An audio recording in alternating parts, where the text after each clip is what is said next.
Manila, Philippines. Alex Eala looks to build on the momentum of her breakthrough title run in the Guadalajara Open in Mexico as she plunges back to work in the Sao Paulo Open in Brazil. Eala enters the WTA 250 event as the third seed and will face French qualifier Yasmin Mansouri in the first round on Tuesday, September 9th, Wednesday, September 10th, Manila time. Climbing to number 61 in the world rankings, the 20-year-old Eala is tipped as the heavy favorite against Mansouri, who is at a distant number 380. It will be the first meeting between Eala and 24-year-old Mansouri. Only world number 27 Beatriz Haddad-Maia of Brazil and number 82 Solana Sierra of Argentina are seeded above Eala in the tournament that dangles $36,300, over P2 million, to the champion. The field also includes Hungary's Panna Udvardy, who fell prey to Eala in the final of the Guadalajara Open as the Filipina captured her first WTA 125 crown. Udvardy, ranked number 118 in the world, is seeded 8th. Eala rides on a 5-match winning streak as she also beat the Netherlands' Ayaan Hotono, Italy's Nicole Fossa-Wergo, and the United States' Varvara Lepchenko and Kayla Day in the Guadalajara Open. Whatever milestone Alex Eala achieves in her professional career will always be historic for Philippine tennis. No Filipino singles player, male or female, has ever reached the heights that Eala has attained in the Open era. On Sunday morning, Philippine time, Eala captured the biggest victory of her career so far. She emerged as champion of the WTA 125 Guadalajara in Mexico after rallying past Hungary's Panna Udvardy, 1-6, 7-5, 6-3. At just 20 years old, Eala's resume continues to grow, establishing her as one of the rising stars on the women's professional tour. Here are 5 of her most notable achievements before winning the Guadalajara crown. Eala kicked off 2021 with a breakthrough, winning her maiden professional title at the ITF W15 Rafa Nadal Academy World Tennis Tournament in Manacor, Spain.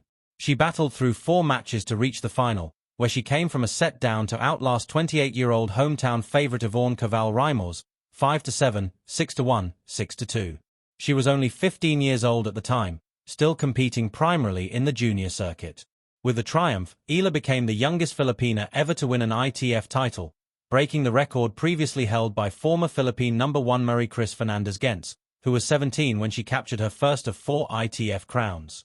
Before Eala's breakthrough, the last Filipino to lift a professional trophy was Katarina Lennart, who won the ITF W15 Sharm el-Sheikh in Egypt back in 2015. Eala ended a long medal drought for the Philippines in Asian Games tennis during the Hangzhou edition. Philippine sports betting.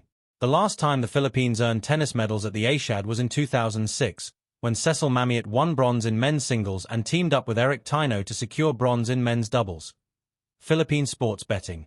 17 years later, Eala replicated Mamiat's feat, bringing home 2 bronze medals. She partnered with Francis Casey Alcantara, the 2009 Australian Open boys doubles champion, to clinch bronze in mixed doubles. In women's singles, then 18-year-old Eala pushed home favourite and 2022 WTA newcomer of the year Zheng Qinwen, the eventual champion and now world number 7, to 3 sets in the semifinals before bowing 1-6, 7-6, 5, 3-6 on the grass courts of the Devonshire Park Lawn Tennis Club. Eala produced one of the finest runs of her young career. Starting from the qualifiers, she strung together 6 straight wins, 4 of them in the main draw, all against opponents ranked inside the world's top 100.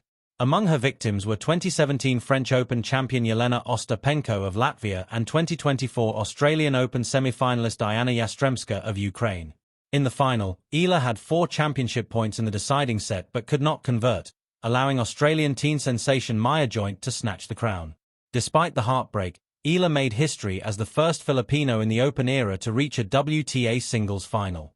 For comparison, Mamiat once reached the ATP Sybase Open final in 1999 but was still representing the United States at the time. Eala scored a rare double triumph in Gasteiz, Spain. She first teamed up with French partner Estelle Cascino to dominate the doubles field, clinching the title without dropping a set. Then, in singles, Eala squared off against Victoria Jimenez Casantseva of Andorra, a fellow junior Grand Slam champion and former world junior number 1. In a battle of talented left-handed teenagers, Eala prevailed in straight sets, 6-4, 6-4, marking the biggest singles title of her career up to that point. It was also her 5th championship on the ITF circuit. Ranked 140th in the world, Eala entered the Miami Open as a wildcard with modest expectations. Prior to the tournament, her best WTA result was a second-round finish in Romania in 2021, and she had beaten only 2 top 100 opponents in her career. That all changed in Miami. Eala shocked the tennis world with a blistering run, defeating 4 top 100 players, including world number 5 and Australian Open champion Madison Keys, as well as world number 2 and 5-time Grand Slam winner Iga Swiatek. Her magical run ended in the semifinals against world number 4 Jessica Pegula in a tightly contested 3-set duel, but by then, Eala had already announced her arrival on the world stage. The performance catapulted her up 65 spots in the rankings, securing her entry into Grand Slam main draws.